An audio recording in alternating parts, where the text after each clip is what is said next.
Hi, this is Laura with Jot and Tittle Typewriters, and today I have a 1959 Smith Corona Sterling. I love this body style. This one is painted. We repainted this one. We try not to repaint these, but sometimes they come in a condition where it's, in order to really salvage a great working typewriter, we need to paint it. So this has been painted in almond color, and it works really well with the seafoam green that it used to be. You can still see the accents of it, and so it actually is beautiful, and it looks like it should have been like this. So on this particular one, and it didn't show up in the photos very well, so I want to point it out. When we got this one, the logo was missing, and so if you've seen these before, often that logo comes out and there's just like this hole here. But we have a wonderful lady that casts logos for us to fit these, and so it's been inserted in there, and so you can tell that that is different.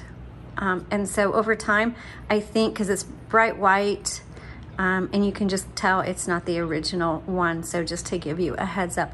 But I think over time it's gonna blend in, and it'll hopefully look just fine with the rest of the typewriter, but did want you to know. Okay, so we're gonna take a look at how to use this 59 Smith Corona Sterling, and then I will do an example of how it types. So let's start with the back. We've got our paper holder. Margins are the silver tabs here. You press and you drag to set them. Now, this does have tabs. There's a tab key right here. But to set the tabs, you just flip open the back. And in the back, I'll lift this up so hopefully you can see. There's a bar. And you're gonna see these little tabs on the bar. Let me set this back down. But this is what the tab looks like. And so then you wanna, that bar in the back there has grooves, so you just wanna slide this into one of the grooves. Now there's 5 or 6 of these back there. There are 1, 2, 3, 4, 5, there's 6. And so you just put it where you want it, and voila.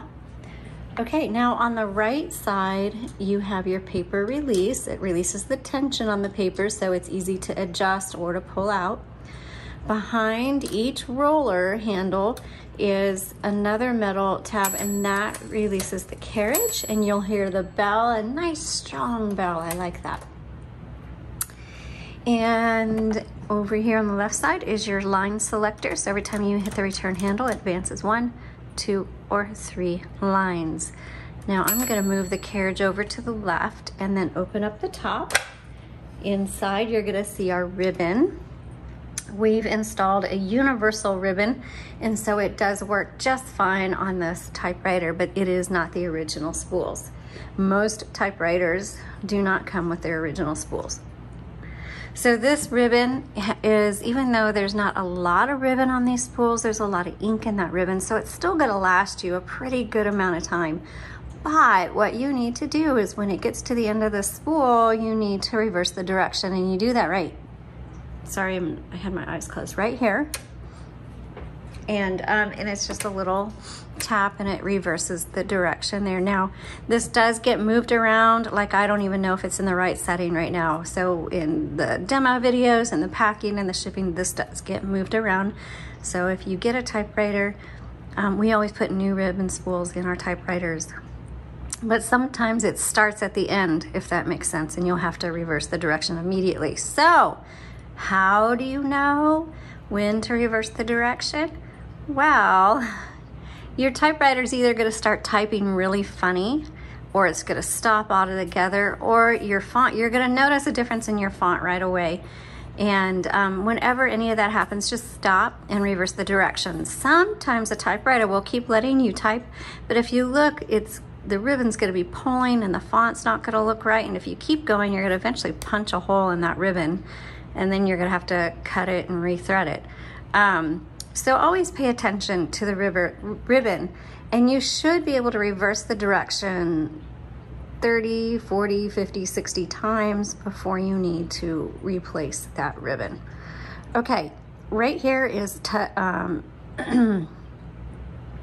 touch selector, yes. And that determines how hard these bars strike your paper. And this here is called an escapement. The sun just came out, how nice. Also, if you're curious, your serial number is going to be stamped in the middle frame right here on the left side. All right, let's close this. And let's do a typing demo. Okay, so you just load paper right here, and I'm just using scrap paper that I have, and you just pull it through and make sure it goes underneath the metal bar. And I like to come all the way up to make sure it's even, and this one is, but if it wasn't, then you just pull forward your paper release and then you can adjust it there. All right, so let me check my margins. They look good.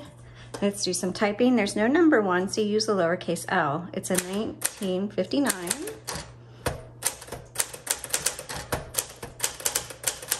Smith Corona Sterling. Okay. So remember, your color selector is over on the right side, black on top, red on bottom. And we'll just go ahead and test out all of our keys. That tab's a little bit further out than I want. So people sometimes wonder what the tab is for and if it's necessary.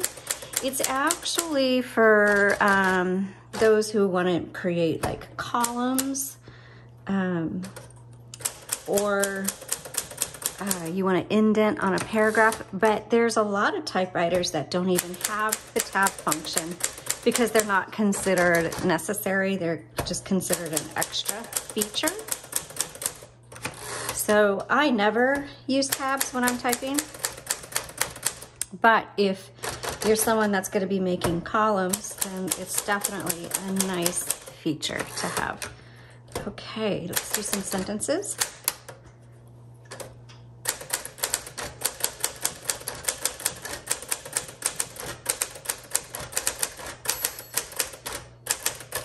Okay, so you heard the bell, and that usually gives you a couple characters to finish up before you go to the next line. And if you exceed and you get to your margin, the typewriter is going to stop. So like right now, it's stopped. It's not going to do anything. So this MR key, just hit that. That's margin release. I can finish my word, and now I can go to the next line. And this Q is sticking. We'll get that fixed before this ships out.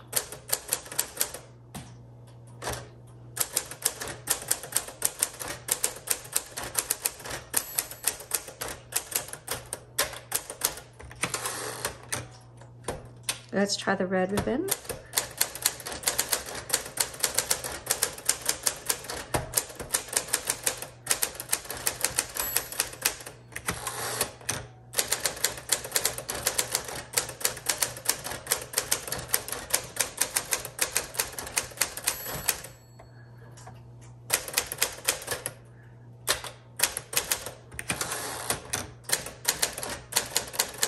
So what happens if you make a mistake?